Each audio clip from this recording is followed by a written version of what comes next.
हम सिही गांव के अंदर एक बूथ पे खड़े थे वोटिंग वाले दिन। एक महिला आती है 62 साल की और वो कहती है बेटा मेरी वोट पोल कोई और करके जा चुका है। आखिरकार कैसे?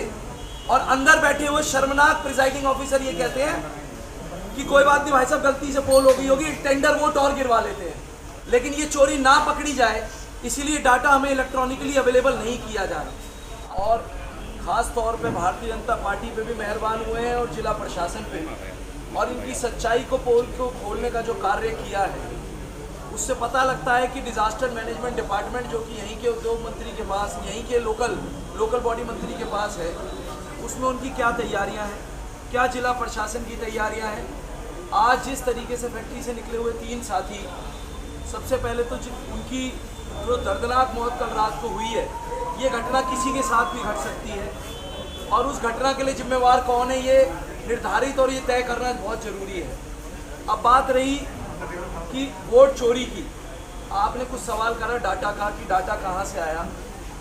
मैं आपको बता दूं, सबसे पहली बात तो कर्नाटक में सरकार कांग्रेस की है और कर्नाटक का हिस्सा ही बेंगलोर है और हमारी पार्टी ने किसी और अन्य राज्य पर नहीं, अपने ही राज्य पर उंगली उठाकर जहां हमारी सरकार है, हमारी पार्टी के नेता राहुल जी ने एक विधानसभा का सर्वे करवाया और डाटा बड़ा सिंपल है। आप सभी पत्रकार साथियों को भी समय आने पे दे दिया जाएगा, इलेक्शन कमीशन दे या ना दे, लेकिन कांग्रेस पार्टी उस डाटा को अवेलेबल करा चुकी है।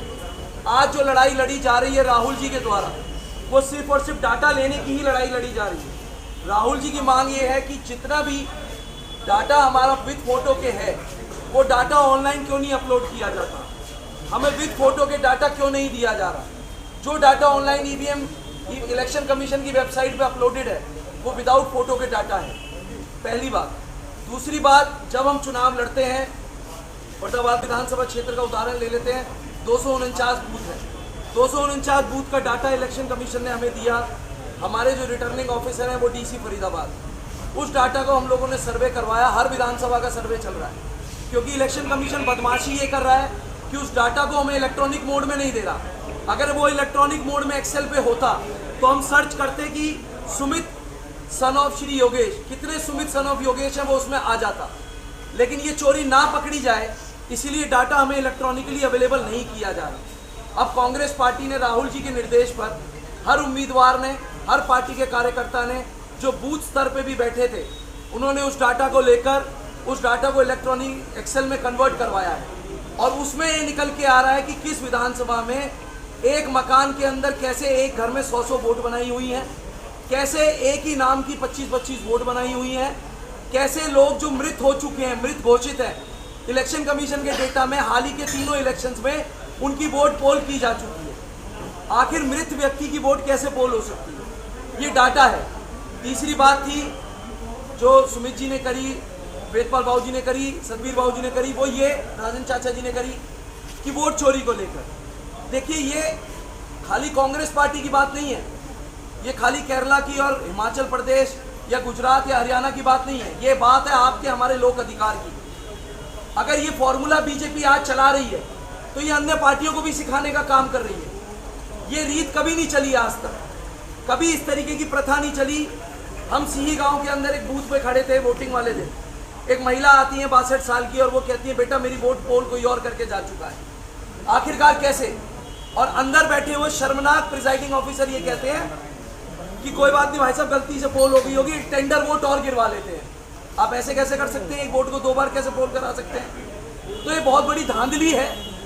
और मैं आपको बता दूं, जैसा विजय भाई साहब ने बताया, पराग जी ने बताया, आप लोगों को विद डाटा बहुत जल्द राहुल जी हमारे नेता हैं, उनकी छतरी के नीचे पूरे देश के, प्रदेश के, जिले के, बूथ स्तर के नेता काम करते हैं। हम सभी उनके कार्यकर्ता हैं।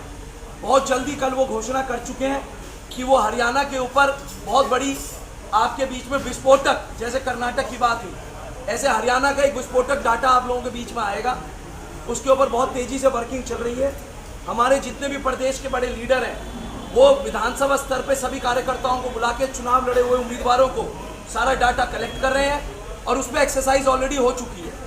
बहुत जल्द बिहार की यात्रा खत्म होते ही राहुल जी हरियाणा के ऊपर एक बड़ी पीसी करने जा रहे हैं और इस डाटा का विस्फोटक एक फैसला आपके सामने आएगा कि हरियाणा में कांग्रेस 22,000 वोटों से नहीं हारी, जैसा सुमित जी ने कहा 0.5% वोट, 22,000 तो वो वोट हैं जो आप लोगों को और हम लोगों को दिख रही है, लेकिन सच्चाई आपके सामने निकल के 90 विधानसभा की उस दिन आएगी जिस दिन राहुल जी प्रेस कॉन्फ्रेंस करके बताएंगे कि हरियाणा में सही मायने में वोट चोरी कितनी हुई है। और वोट चोरी का मुद्दा आप और हमसे जुड़ा है, ये फॉर्मूला कल को कोई और पार्टी भी अपना सकती है, तो हमारे अधिकार की बात है, हमें इससे बचना चाहिए।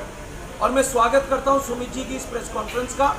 हमारे मीडिया के वरिष्ठ साथी यहाँ बैठे हैं, बहुत सीनियर पत्रकार यहाँ बैठे हैं, उनका भी स्वागत करता हूँ। वरिष्ठ कांग्रेस के लीडर भी बैठे हैं, और ऐसी रूपरेखा कांग्रेस जन जब भी करेंगे, कोई छोटा कार्यकर्ता भी करेगा, हम उस प्रेस कॉन्फ्रेंस में भी और उस विरोध प्रदर्शन में बढ़ चढ़कर साथ आपके सामने लेंगे।